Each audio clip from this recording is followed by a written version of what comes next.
So Dr. Jeffrey Sonsino, OD FAAO, is a partner in a high-end specialty contact lens and anterior segment practice in Nashville, Tennessee. For over 11 years, he was faculty at Vanderbilt University Medical Center's Eye Institute. He's a diplomate in the corneal and contact lens section of the American Academy of Optometry, past chairman of the contact lens and cornea section of the American Optometric Association, founding emeritus board member of the Healthcare Alliance for Patient Safety, a fellow of the Scleral Lens Education Society, past president of the Middle Tennessee Optometric Association, the 2017 Gas Permeable Lens Institute Practitioner of the Year, the 2017 AOA Advocates of the Year, the 2018 Tennessee Optometric Association's Optometrist of the Year, and was elected to the National Academies of Practice in 2022. He also founded Iris, a contact lens company founded to nurture the doctor-patient relationship for independent optometrists. Super honored to have you here at WuYu. Thanks again. These are the financial disclosures and they've all been mitigated. So with that, I'll let you take it away. Thank you, Elise. That was really nice of you. Let's see if I can get my screen here. Let's see. There we go. Okay, I think you guys can see that. So, Elise gave you a little bit about my background, but I wanted to tell you a little bit about how I came into the industry, the scleral lens industry. As Elise mentioned, I started my career at Vanderbilt Medical Center in Nashville, Tennessee. And I knew I wanted to be in academic medicine to start. I spent part of my residency in academic medicine at University of Chicago with Luis Sclafani, and it was just an incredible experience. So I go down to Vanderbilt and I became in charge of the complex contact lens practice there. And I distinctly remember my first patient that had perforated due to ocular graft versus host disease in one eye and was headed towards perforation in the other eye. And he was kind of an older gentleman, and he just said to me one day, I want you to do whatever is possible to make sure I don't lose this other eye. And so I started calling some of my friends around the country, and I was asking them, like, what are you guys doing for graft versus host to save these eyes?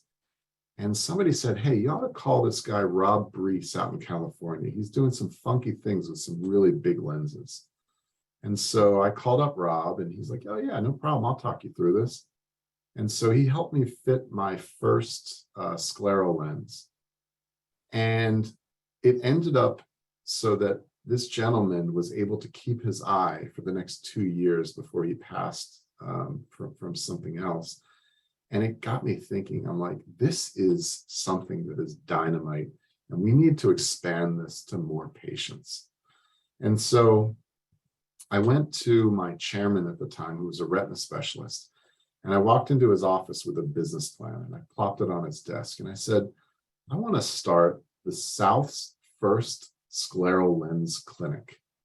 And he said, what's a scleral lens? And so I explained what that was, and I explained the equipment that I would need to fit these lenses well. And at the time, we had an old Visante OCT, which, if you remember that, it was a low resolution OCT, but it allows you to take an entire image of the cornea and the surrounding sclera. And I said, I need a tech to be able to do this, and I need at least 3 rooms to be able to do this. And he said, well, how are you going to pay for this? And I said, well, there are no insurances whatsoever that cover scleral lenses. So it's all going to be cash. It's going to be a cash business.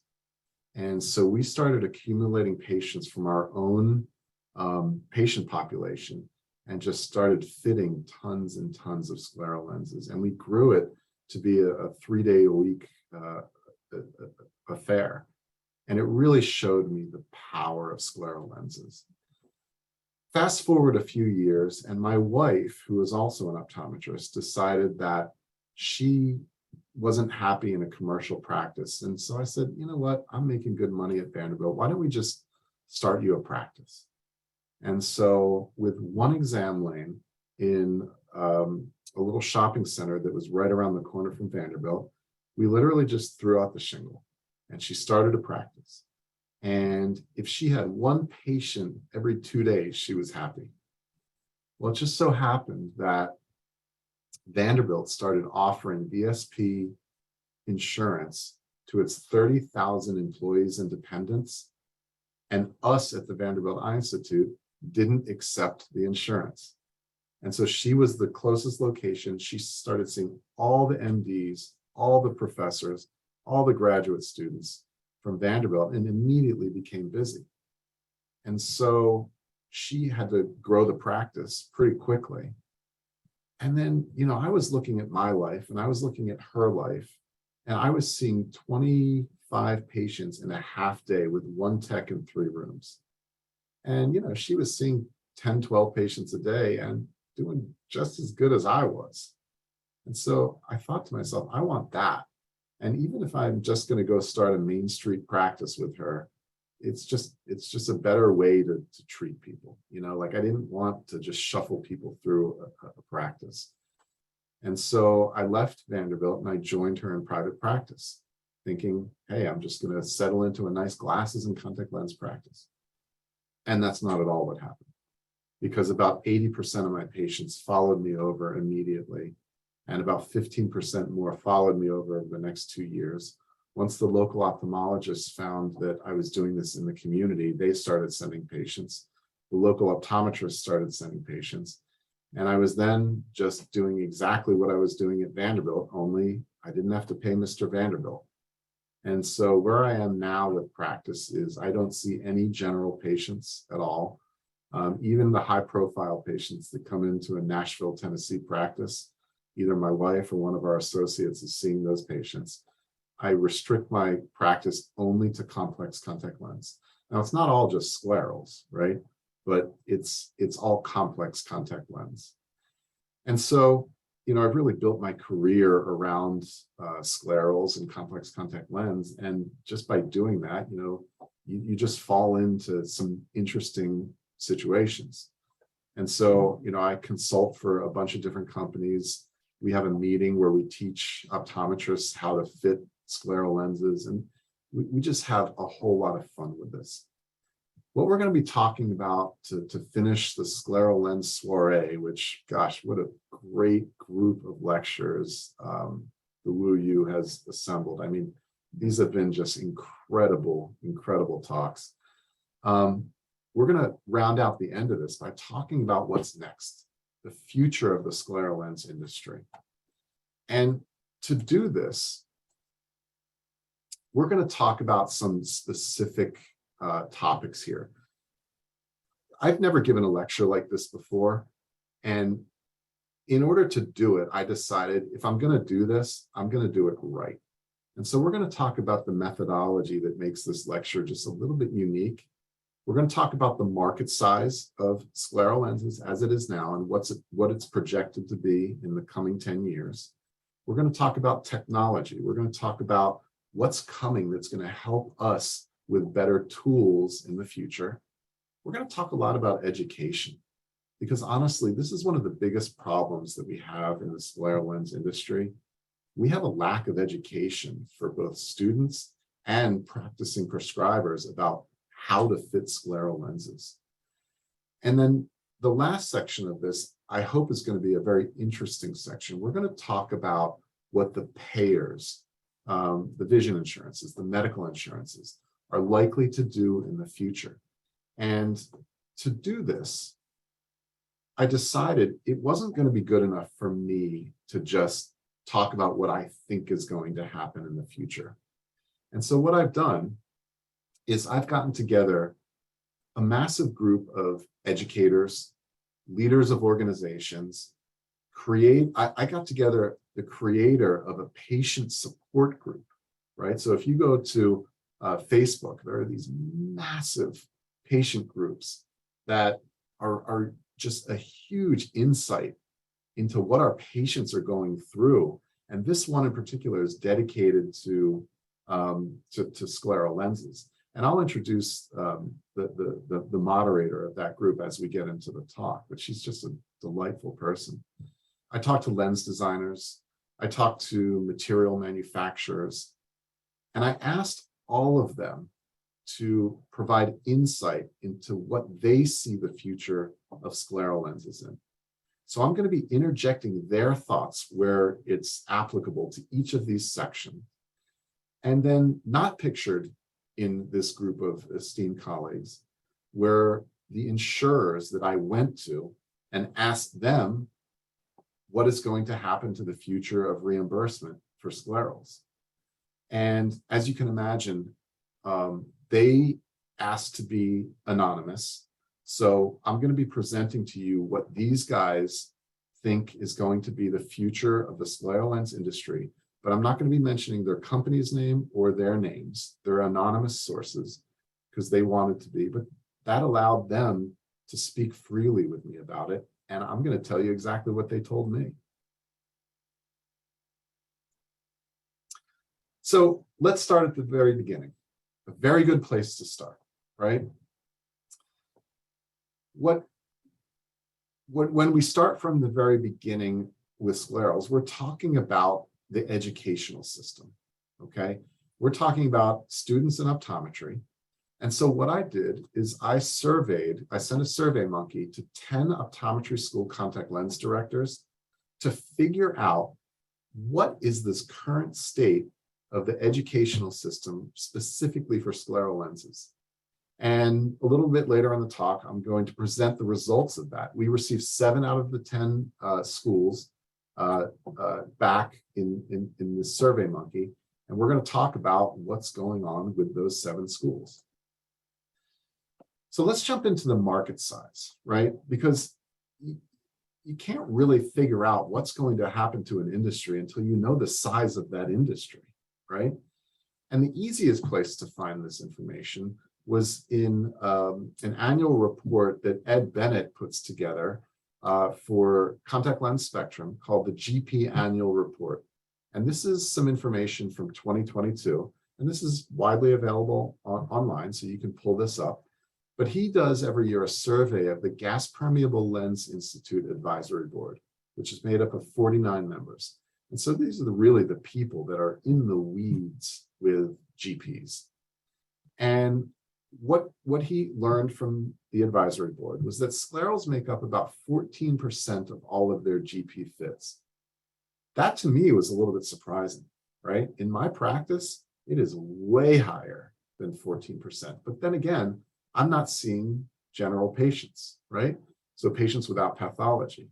So this does kind of make sense when you look at the entire industry as compared to just the small fraction that have pathology that wear GPs.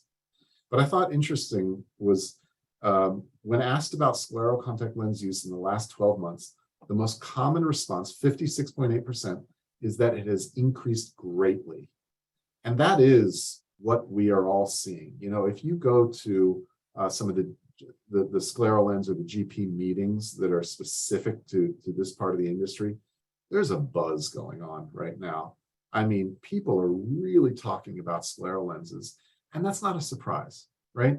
Scleral lenses purely and simply change people's lives, right?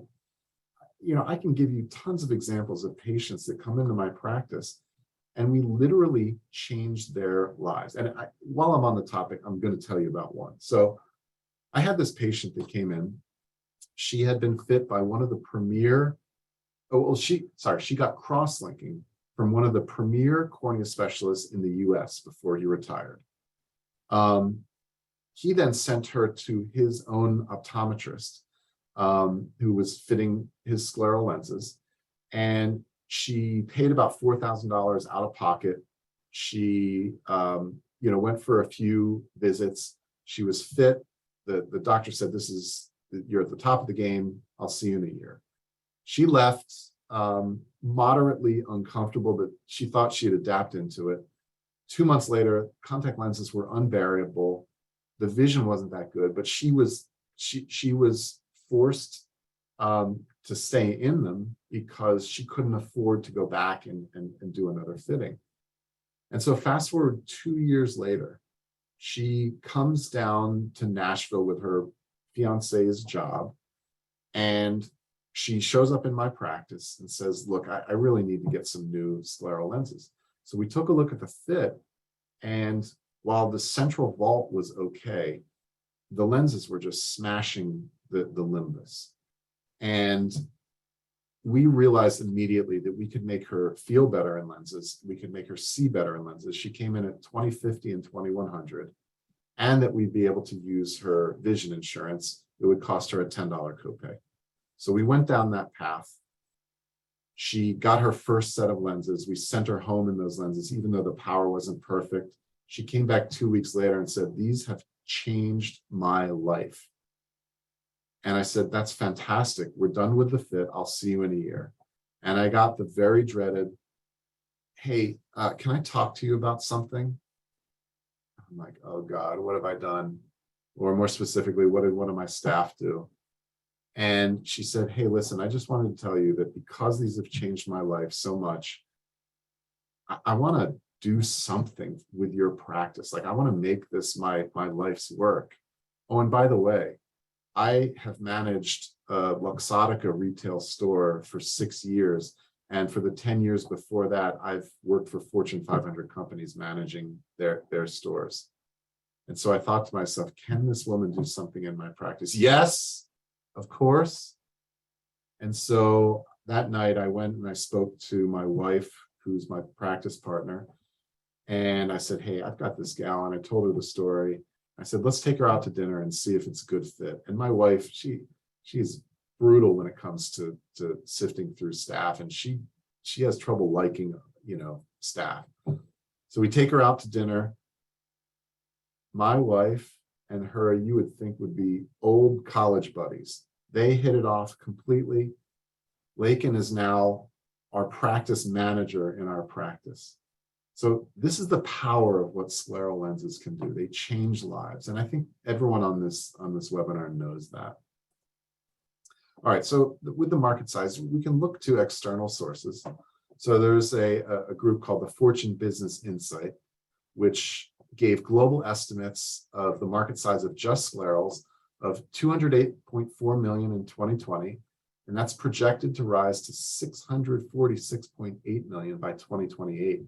That is pretty decent growth. I mean, if you think about the year-over-year growth that it takes to get there, that has a very impactful meaning on our industry. And I'll tell you why this is important. Because the larger the market size, the more technology is encouraged to come in and help us with tools, right? So if the market size is teeny tiny, nobody's going to come, no industry, no companies are going to come into the industry and try to pump money into that industry and create things. If the market is huge, then companies say, "Oh, I can make some money. Let's put our efforts towards scleral lenses." And with those kind of numbers, that should be supported. But, these are like, external analysts that are looking at this. This is the first time this is going to be reported to practitioners. Now, this has been reported to the contact lens industry, but there's been a very recent industry report which collected this data on behalf of the GP industry. So this is brand new information that you guys haven't seen before, even though industry has seen it. And this is directly from the scleral lens industry. The revenue from scleral lenses started out in 2018 at 28 million. It grew 34% in 2019 to get to 37.5. 2020, you can see that number. 2021, it got a little bit bigger. Now, what happened in 2020? That's obvious, right? Our offices were shut down. That was the pandemic effect. But it really rebounded in 2021 to 26% growth. And in 2022, this last year, the revenue from scleral lenses, meaning what the laboratories were making collectively, was 50.5 million, which that is not insignificant. Then the same report looked at the total scleral lenses made, right? And in the first column here, you'll see that these are the total number of scleral lens eyes, right? That's differentiated from the buttons column, which, as you know, scleral lenses are not one and done. So, it took 1.83 lenses to make a successful eye in 2018. Okay, now that got a little bit higher, 1.93 in 2019, but it dropped a little bit in 2020. In 2021, it's 1.8, and in 2022, it really dropped, right? It basically went to 1.38 lenses per, 1.38 buttons per lens. Now, it's hard to interpret this information, right? Because you say to yourself, well, what exactly is going on here? And does this make sense? So what's happened since 2018 to 2022? Well, practitioners have learned their designs better, right? So it drops from 1.83 to 1.38 over the course of 4 years. Patients also return for their lens fits the subsequent year. And we all know that when a patient returns, you don't have to recreate the wheel every single time. You take the formula that worked last year, and you might make a little modification the next year, but it doesn't take nearly the number of remakes on the subsequent year, right? And so I think that's what's going on here. But I then, of course, selfishly said, well, what is it like in my practice, right? What am I doing? And I'll give you my data. My data is this. Lens remakes per eye, 2018, 3.54 remakes per eye. And this is in our most used scleral lens design. Well, what also happened in 2018? The design that I'm using right now came out, okay? 2019, it dropped, it increased a little bit, right? So what happened in 2019 is we were saying, gosh, we're gonna perfect this. And those of you who know me, I'm a bit of a perfectionist when it comes to scleral lenses. We don't allow a patient to leave our practice unless they're seeing 20/20, unless there's a reason they're not seeing 20/20, right? And so those reasons would be a corneal scar. Those reasons might include a cataract, a vitreal hemorrhage, something in the macula. But aside from those 4 things, if I'm looking through clear media, they are leaving my office seeing 20/20 unless there's a reason that they shouldn't. And so we go through more lenses than probably most doctors, right? But then you can see in 2020, it starts to drop 2.56, 2.02, 1.66 last year, right? And that to me represents, look, any lens design that you use is like a sports car, okay? The laboratories have all came up with really great lenses, and they're all sports cars. In fact, they're all Ferraris, okay? Well, maybe not Ferraris. Some of them are Porsches, some of them are Ferraris, some of them, I mean, the ones that look good are like Lamborghinis, but maybe they don't function as well. But anyway, they're sports cars, right? So when you first get a sports car, right, you're a little bit timid going around the corner, right? And you're a little bit, you got to learn to drive that sports car, right? After 4 years of driving a sports car, you can take that thing in 3rd gear around a hairpin turn at 95 miles an hour. And that's what we do with sclerals. So once you learn to drive a scleral lens, you can make them function really well, really quickly. So that's what I think accounts for the drop in numbers of buttons. But what do our colleagues say? So Lanji Mashad is one of the visionary people in our field. He's a professor of optometry up at the University of Montreal, and he's invented scleral lens designs. He is just a forward thinker, and he says, in short, the future is good for the scleral. And mind you, I should be talking in a French accent, a French Canadian accent, because the market is stable and mature and is not expected to decline. Keratoconus patients have never been so numerous because they're better detected. However, this market will not grow as we thought. It will stabilize if it has not already done so, okay? And I'm gonna read you something that Craig said as well. Craig Norman, many of you know, is again, one of the visionaries in our field. Craig has tons of things that he's created for this field. And he said it's been estimated that the number of new scleral lens fittings per eye on a per case basis, which includes original fit and modifications, is now approximately 400K to 500K annually, which actually links up pretty well with the data I just showed you. And he didn't have this data, so he was, operating in conjecture. This growth appears to be slowing, and we may well be seeing the plateauing of new fits that's been expected for a couple of years.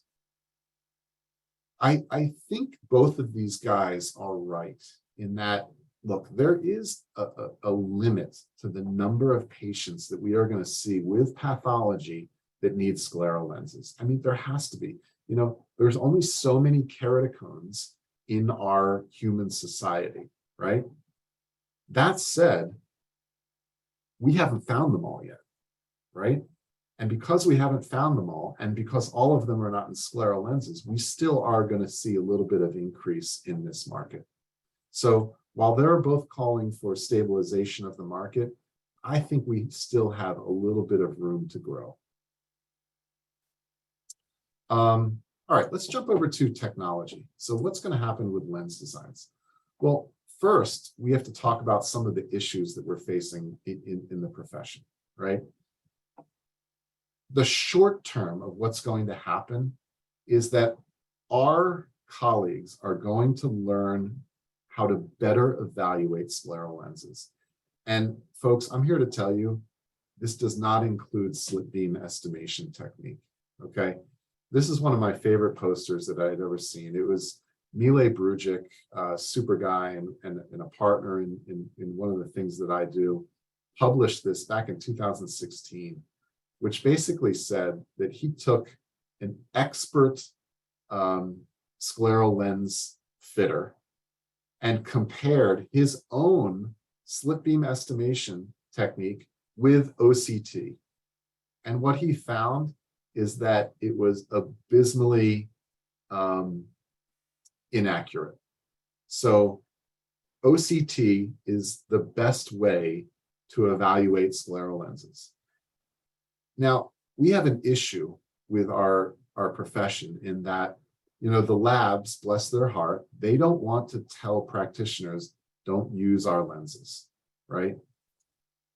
But when you have doctors out there that are fitting lenses like this, where they're either not looking at the limbus or they don't know where the limbus is, and they're fitting lenses that slam the limbus and create the same kind of problems that our new office manager was encountering, that's a big problem, right?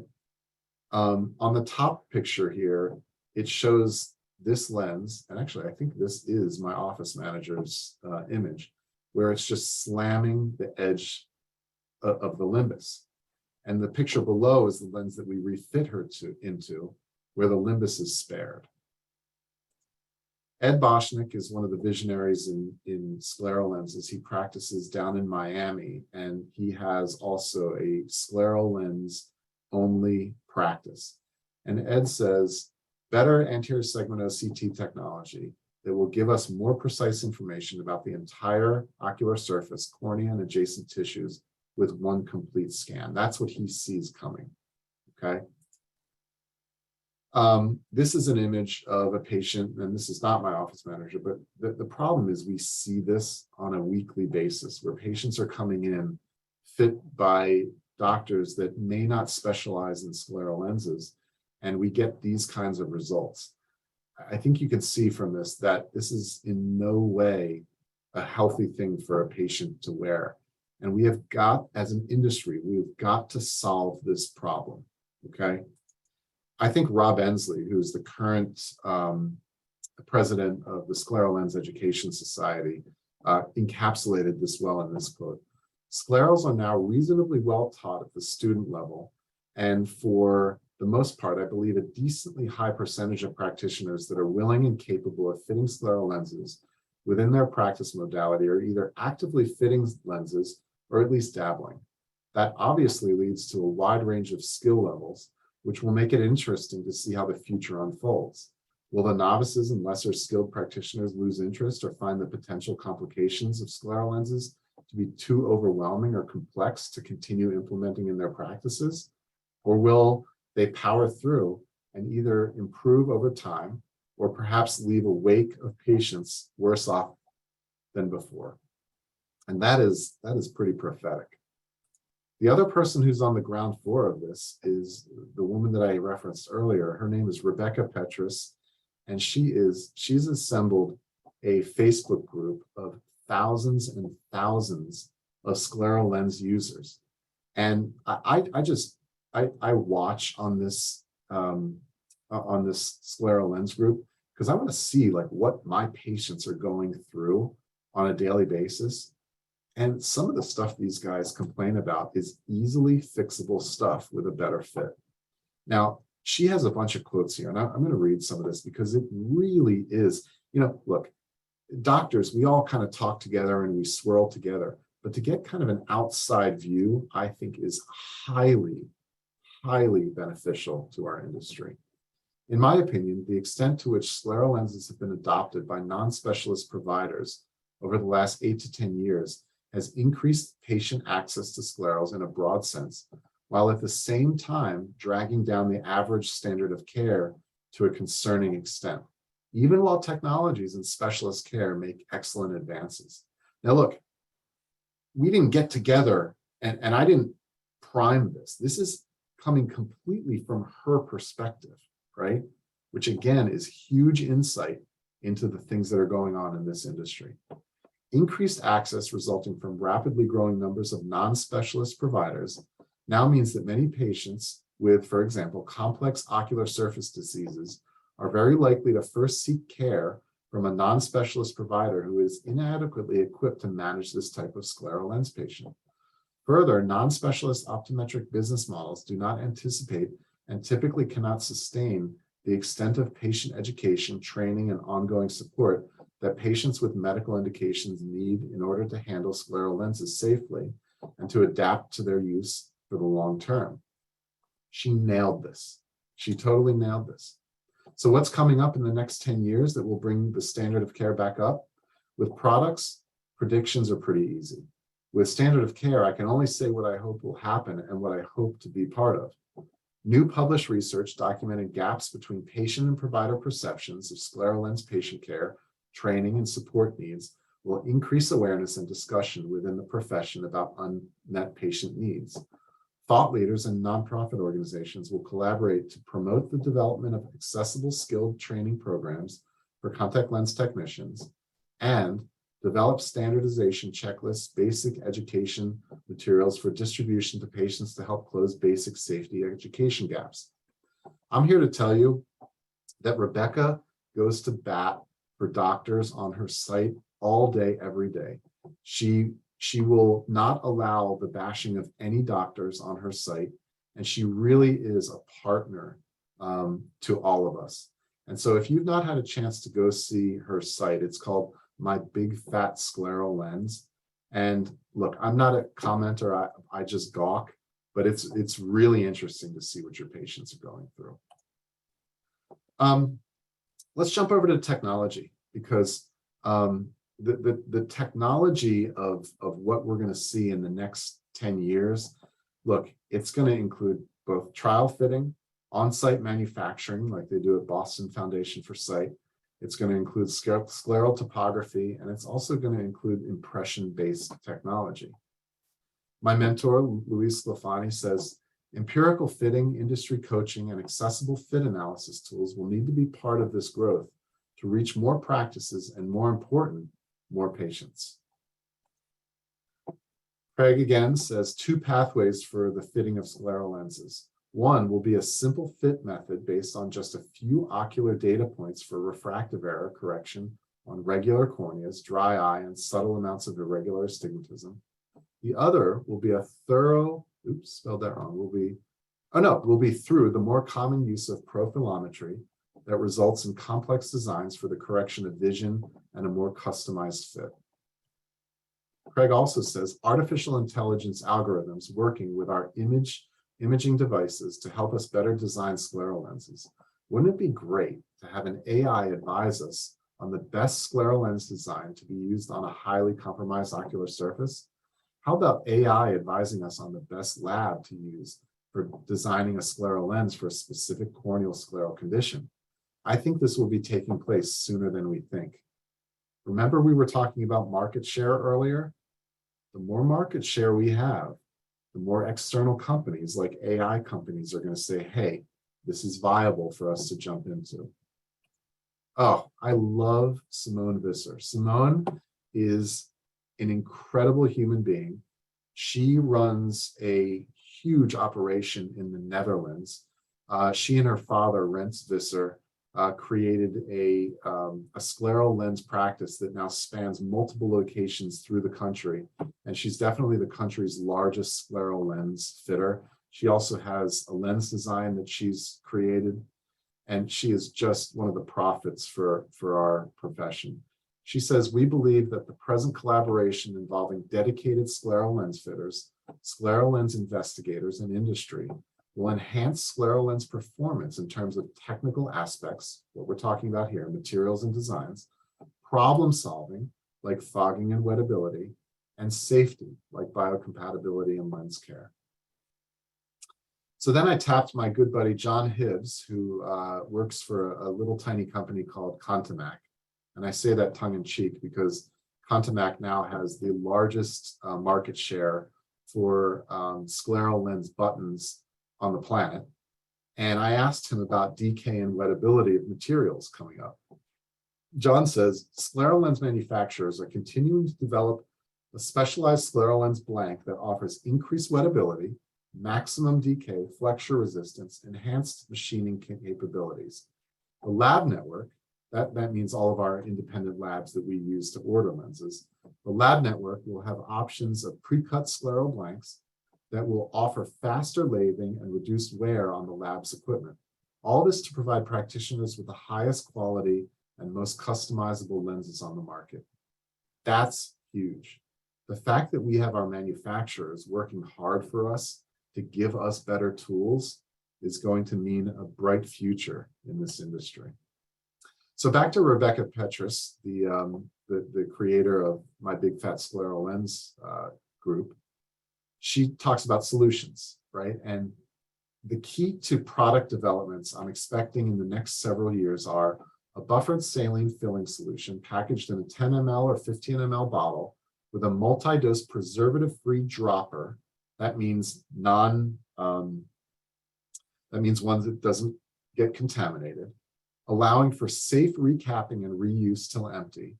I don't think anyone quite appreciates how closely linked widespread compliance failures are to poor product design and an inadequate understanding of patient needs.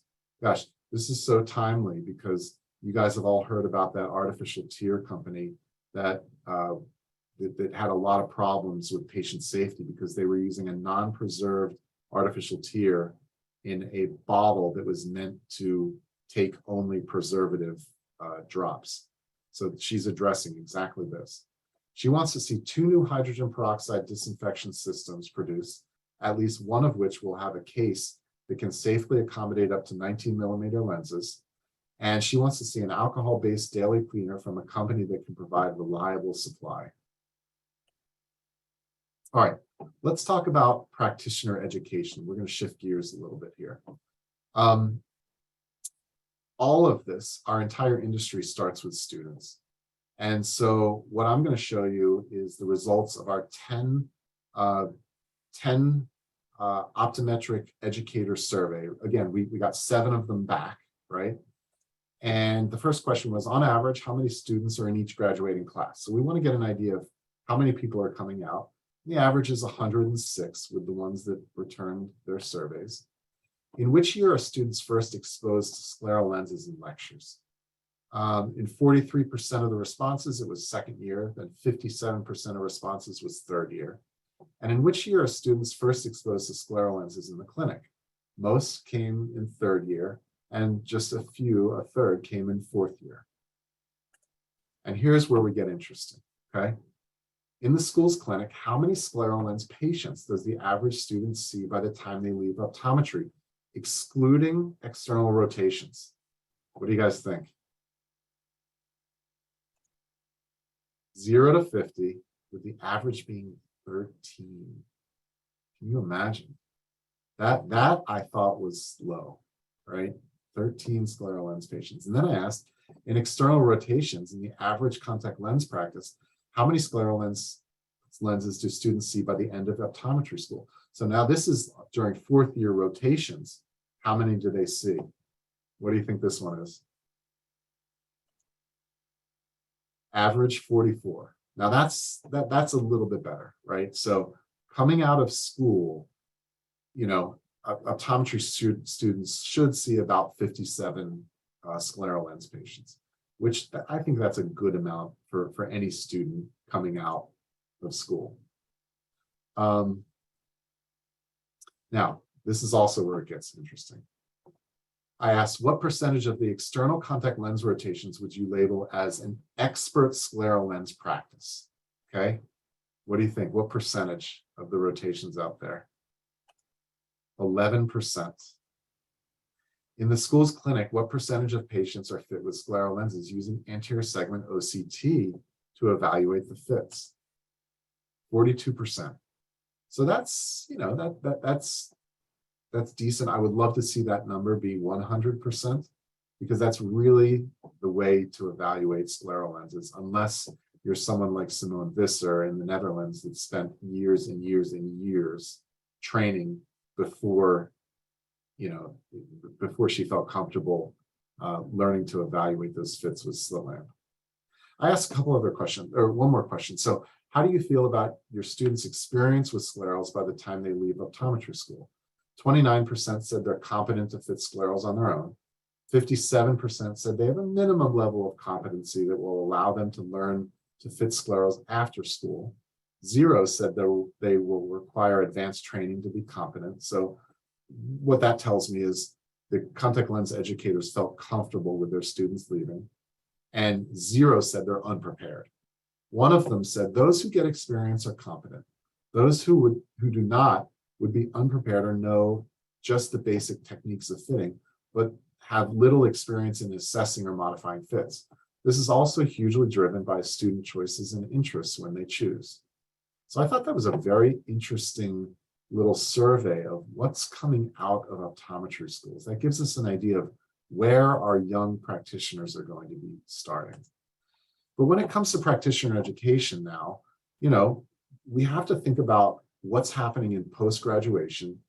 You know, are we learning our scleral lens techniques in 1 to 2 hour lectures like this? Are we learning in wet labs at meetings? Are we learning in weekend courses, residency, apprenticeship in office? Like, what is the best way to learn this stuff? And one of the things that I've decided is I can't teach our colleagues scleral lenses in a 1 to 2 hour lecture. It just does not work. And so I got together with Mile Brujic, and we created a really immersive scleral lens training facility. And I'll show you the little sizzle video that we put together.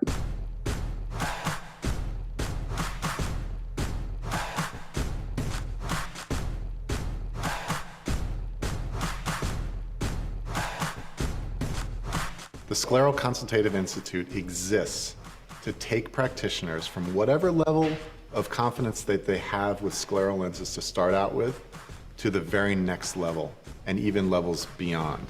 What we're after is precision in scleral lens evaluations. We wanted to create a forum where practitioners that were interested in fitting scleral contact lenses correctly had kind of a safe haven, a place to communicate and interact with people who have been doing it for years. And that's what we did here. So we take practitioners, again, that are interested in the whole process, not only the fitting, but also the billing and coding side of things.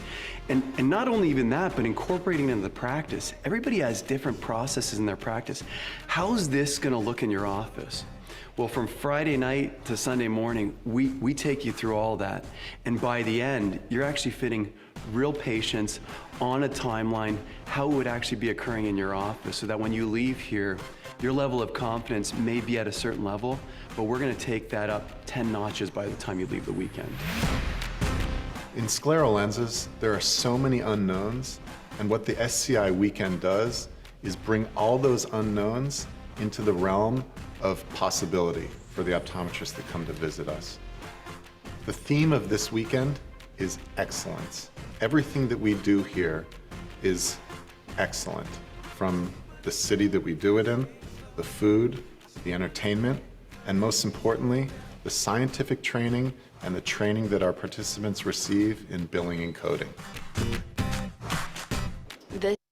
I'll stop it there, and I'll just say that this has been the greatest thing I've done, I think, in my career, in that we bring in a small number of practitioners, about 10 to 12 at a time, and we take people from whatever level they are and teach them the right way to do things with hands-on training. And it's just been a fantastic process that we see these people go through. You know, we don't charge any of the practitioners. We've been lucky enough to partner with the lab networks, and so the laboratories will pay for the tuition for all of our participants to come in. And it's just been, I think, the best training that you can possibly get in scleral lenses. Okay, let's talk about the payers, right? And the payers are really the ones that drive a lot of the industry. This is from an anonymous source, but this is a payer from the vision insurance side, okay? This is one of the largest vision insurers, and they said, while there is no real change planned for medically necessary contact lens benefits at this time, I'm aware of thoughts that may drive some changes in the time frame you referenced. That's the next 10 years.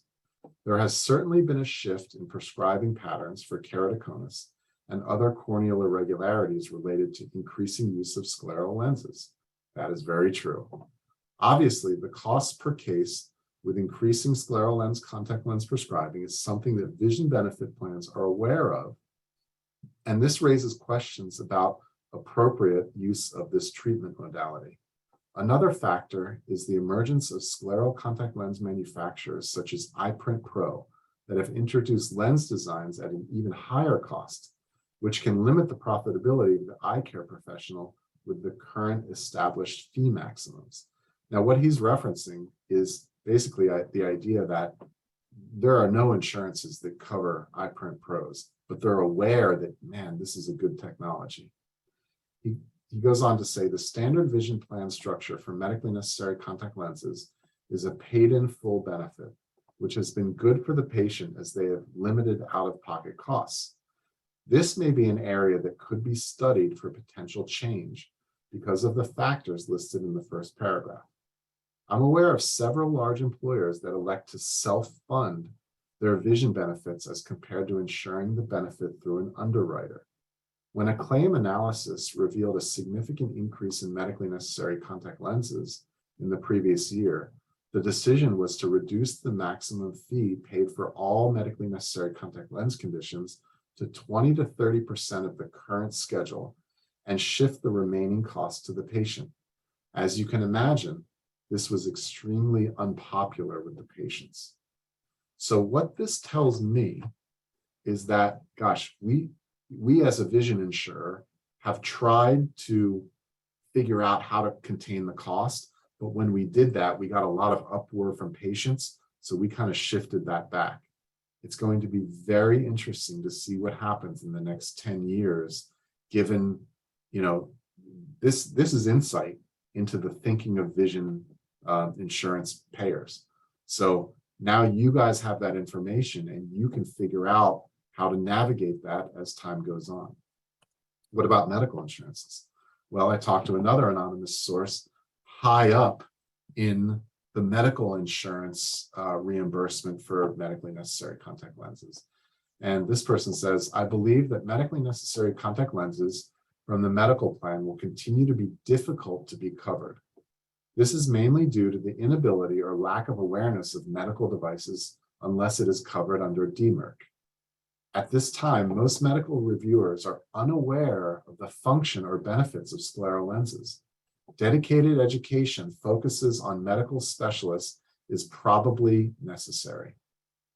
That's kind of interesting, isn't it?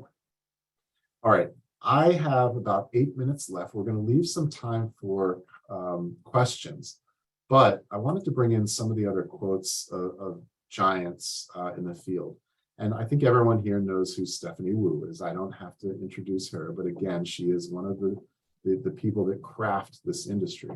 She says, I predict that with lower reimbursement rates from insurance companies, many practices will offer this as an out-of-pocket service, just like many medical offices are offering services that are not billed to insurances. Think aesthetics. Optometry is slowly implementing this same mindset. We should value the time and energy that the doctors and staff spend with these patients, and we deserve to be paid accordingly. Barry Iden, who is one of the guys who's brought us most of the technology that we've seen over the past 20 years in practice, it goes through his office before it gets to market. Barry says, from the point of practice management issues, we will finally see the approval of medically required coverage for scleral lenses extended beyond vision plans to all health insurance plans, Medicare and commercial plans. This, of course, is a double-edged sword in that compensation to ECPs will likely be limited, but patients will benefit with such coverage. We may also see that vision plans begin to further limit their compensation for medically required contact lenses in terms of maximum payment and move towards an allowance system. This limits the VCP's financial burden for coverage, but allows ECPs to maintain appropriate fees to address the complexity of such services. Dead on, Barry. Melissa, everybody knows and loves Melissa.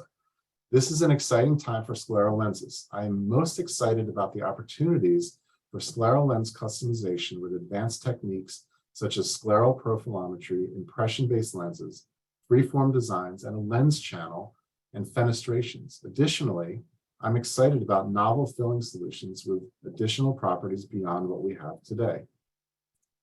Craig again.